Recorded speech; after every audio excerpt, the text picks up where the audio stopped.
Hi, Jason is here. Welcome back to Jason's Translation YouTube channel. So, I'm so happy that I can meet you again to give you a new video. And in this video, we are going to study one more time, going on with a very basic English grammar. Dan tentu saja ini adalah salah satu video dari serangkaian video-video yang lain juga. Dan kita mencoba untuk menyusunnya urut di playlist kita maupun di website kita www.jasintranslation.com. Apabila kalian ingin melihat dan membaca sekaligus belajar dengan lebih mudah, silakan aja kalian visit di sana. Oke, jadi pada video kali ini kita akan belajar tentang materi bahasa Inggris yang paling banyak digunakan dan juga sering ditanyakan, yakni kalimat pengandaian bahasa Inggris. Jika, gitu. Nah, ternyata dalam kalimat pengandaian ini, bahasa Inggris memiliki beberapa struktur kalimat yang berbeda tergantung pada konteks yang mau dibangun. Setidaknya ada 4, tapi kita akan mulai dengan mudah. Kita mulai dari yang pertama terlebih dahulu, if conditional type 1. Untuk video ini, fokus di if conditional type 1. Dan untuk level ini, hanya 2 yang perlu dipahami aja, gitu. Oke, langsung aja kita mulai. Let's get started. Oke, pengertian daripada if conditional itu, jadi dalam konteks ini kita memahami bahwa kita ingin merujuk sebuah pengandaian yang disandarkan pada waktu mendatang. Oke ya, jadi kita mau menyandarkan pengandaian ini pada fakta atau waktu yang akan mendatang. Misalnya gini, if you finish your homework, I'll give you some food. If you finish your homework, I'll give you some food. Jadi penjelasannya begini. Kita hanya fokus pada kemungkinan yang akan mendatang. Jika benar ke depannya bisa menyelesaikan PR, berarti dia akan mendapatkan makanan. Nah, pastikan kita gunakan tenses present tense. Oke ya. Jadi if ini artinya jika, dan ketika kita ingin merujuk pada pengandaian yang kita tujukan di waktu yang akan datang, sesuatu yang akan terjadi, gitu. Syarat yang akan kita ajukan di masa mendatang, maka kita gunakan simple present. Gitu. If you finish your homework, nah biasanya di sini menggunakan simple future. I will give you some food. Gitu. Oke ya. Nah, contohnya misal begini. If you take a ride to the office, you will reach there faster. Nah, ini sekarang ini saya membuat proyeksi gitu.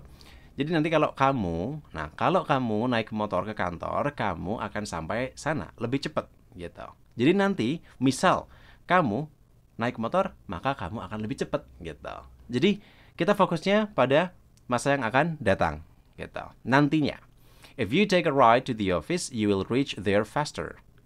Kemudian selanjutnya, if you don't hurry, you'll miss the flight. Jika kamu tidak segera, kamu akan ketinggalan penerbangan. Iya, nanti benar. Nanti kalau kamu nggak segera, kamu akan ketinggalan penerbangan. Seperti itu.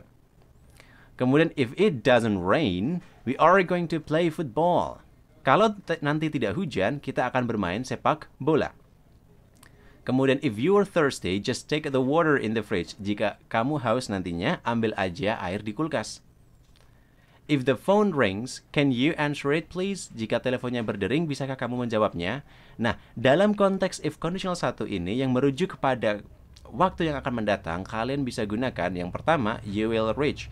Simple future. Dengan tanda apa? Will dan juga reach.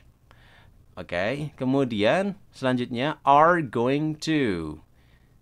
Present continuous. Tapi ini fungsinya untuk menunjukkan apa? Arti rencana. Kemudian just take the water in the fridge. Just take itu langsung verb 1 di awal tanpa ada subjeknya, maka disebut sebagai imperative atau kalimat perintah. Atau bahkan kita bisa menggunakan model auxiliary. Nah, seperti itu. Jadi tidak pakem dan tidak hanya pada simple future aja. Jadi contoh, pastikan kita gunakan simple present tense pada kalimat if-nya. Yang penting di sini adalah simple present. Dengan catatan selama kita mau merujuk pada waktu yang akan mendatang gitu.